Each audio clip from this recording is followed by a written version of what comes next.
This is the tallest building Malaysia has ever built, and for years, all the way from 1996 into the early 2000s, this was the tallest building in the entire world.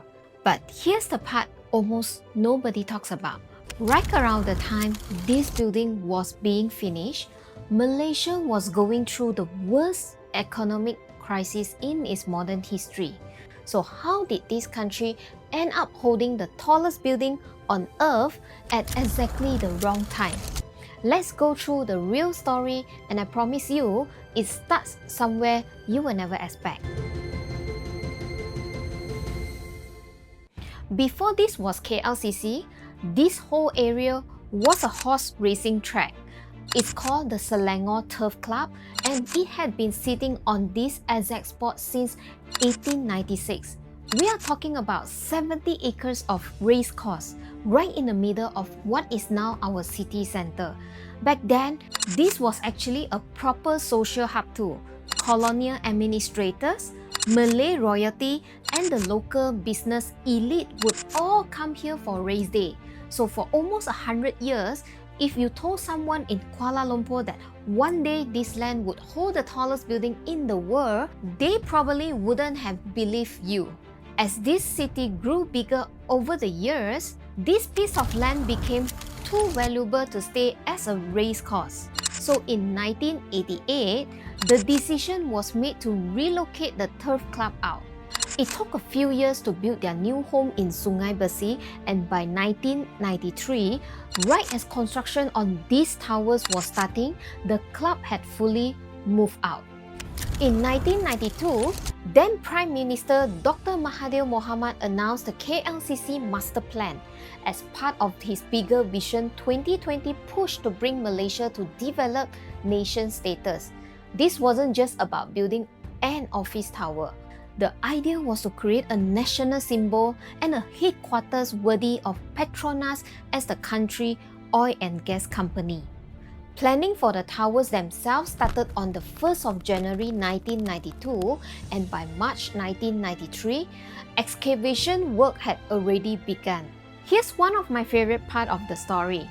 The two towers were actually built by two completely different construction teams. Tower 1, the West Tower, was built by a Japanese consortium led by Hazama Corporation. Tower 2, the East Tower, was built by a South Korean consortium led by Samsung C&T. Officially, this was framed as one collaborative national project, but unofficially, there was a quiet competition going on. Engineers on each side could literally look across the site every morning and see how far the other team had progressed. There's even a story that gets passed around on site that although the Japanese team started later, they actually finished first by just one day. I have to be upfront with you. This one is more of a local legend than something documented on the paper. So treat it as a fun detail rather than a confirmed fact. And here's something that still surprises people today. Tower 1 is actually Petronas' own global headquarters. They occupy almost the entire building with very little space leased out. Tower 2, on the other hand, is run as commercial office space, and today it houses a mix of multinational corporation and Fortune 500 companies. So these two towers aren't just identical twins architecturally, they actually operate completely different on the inside. By April 1994, the superstructure was underway, and by March 1996, the spires on both towers were complete. And here's the engineering detail that still impresses me every time I look at this building. The sky bridge connecting the two towers sits 170 meters above the ground, and it was lifted into place over 3 days in July 1995. It's not just for looks either. It's actually helped stabilize both towers so they can sway safely in the strong wind. Now here's where the story actually gets interesting. In April 1996, the towers were officially declared the tallest building in the world, beating out Chicago Sears Tower. That decision came down to a technicality The ruling body at the time counted the decorative spires as part of the official architectural height, even though Sears Tower antenna actually reached higher. That call caused a huge controversy back in the United States. But here's the part that matters for us. Barely a year after earning that title, Malaysia was hit by the 1997 Asian financial crisis, one of the worst economic shocks this country has ever faced. Suria KLCC, the mall at the base of the tower, still opened its door on schedule on the 8th of May 1998, right in the middle of that crisis. And the tower themselves were officially opened to the public in 1999 while the country was still recovering. So for those early years, Malaysia held the crown for the tallest building on planet Earth. At the exact same time, its economy was going through the worst period in its modern history. That title stayed with this tower until Taipei 101 took it over somewhere around 2003 to 2004. Now let's talk about property, because this is where it gets interesting for anyone thinking about investing here. Inside the actual KLCC master plan itself, there's only one residential tower called the Binjai on the park, completed at the end of 2008 by Laya Intan, a subsidiary of KLCC Holding. It's freehold, only 171 units, and is known as one of Malaysia's most expensive residential addresses, with a penthouse there reportedly selling for 50 million ringgit. Today, units there are trading somewhere around 2,300 to 2,500 ringgit per square feet. Zooming out to the broader KLCC neighbourhood, prices have actually gone through a full cycle. Back in 2010, Report residences launched at just over 1,050 ringgit per square feet. The market peaked again around 2014, dipped through 2015 and 2016, and has been climbing steadily since. As of right now, non-branded resale units in KLCC are trading somewhere between 1,200 and around 2,000 ringgit per square feet, while the premium branded residences, the Conley Four Seasons Residence, Binjai on the Park, and the Ritz-Carlton residences are commanding anywhere from 2,300 up to 3,500 ringgit per square feet and above. That is a genuinely wide gap, and it tells you KLCC isn't really one single market anymore. It's split between everyday resale stock and a small pool of trophy branded addresses.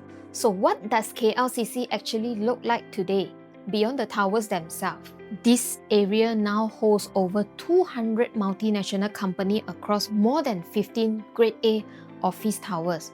We have got Suria KLCC as the retail anchor, KLCC Park, and this area is served by both the LRT, which has been running here since 1999, and a newer underground MRT line that connects further out toward TRX and Bukit Bintang, right where Pavilion is. One honest flag here, the direct pedestrian link between that new MRT station and the KLCC mall site is still being built, so it's not a fully walkable connection yet. What's already very convenient is the covered walkway that connects KLCC straight to Bukit Bintang. It's about 1.2 kilometers long, opened back in 2012, and it's air-conditioned along parts of the road. It links Suria KLCC and the convention center all the way to Pavilion, so you can genuinely walk between the two biggest shopping and business districts in the city without ever stepping into the heat or the traffic. And there's something new happening here too. Ombak KLCC, a brand new landmark development sitting right beside KLCC Park, within walking distance of both Suria KLCC and the Twin Towers, is opening in 2026. It's anchored by Gallery Petronas, the country's leading visual art institution, and it's got a rooftop sculpture garden on top of it.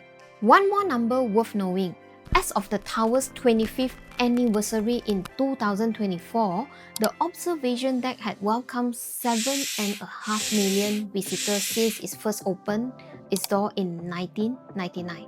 That works out to roughly 300,000 visitors a year on average across its lifetime.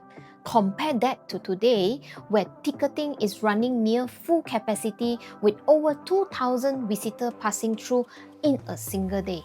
So demand for this building has genuinely grown over the years. It's not just running on its old fame. So next time you look up this tower, remember, this entire area used to be a horse racing track. It held the title of the tallest building on earth right through the country's toughest economic period. And today, it's one of the most connected, most expensive, and most closely watched property market in Malaysia. If you are thinking about investing around here, that history actually tells you something useful. This is land that has been reinvented once already, and with Ombak going to open soon, it's clearly being reinvented again. If this helped you understand KLCC a little better, that's honestly why I make this video. Hit subscribe and let us know in the comment box why you like KLCC. I'll see you on my next video. Bye bye!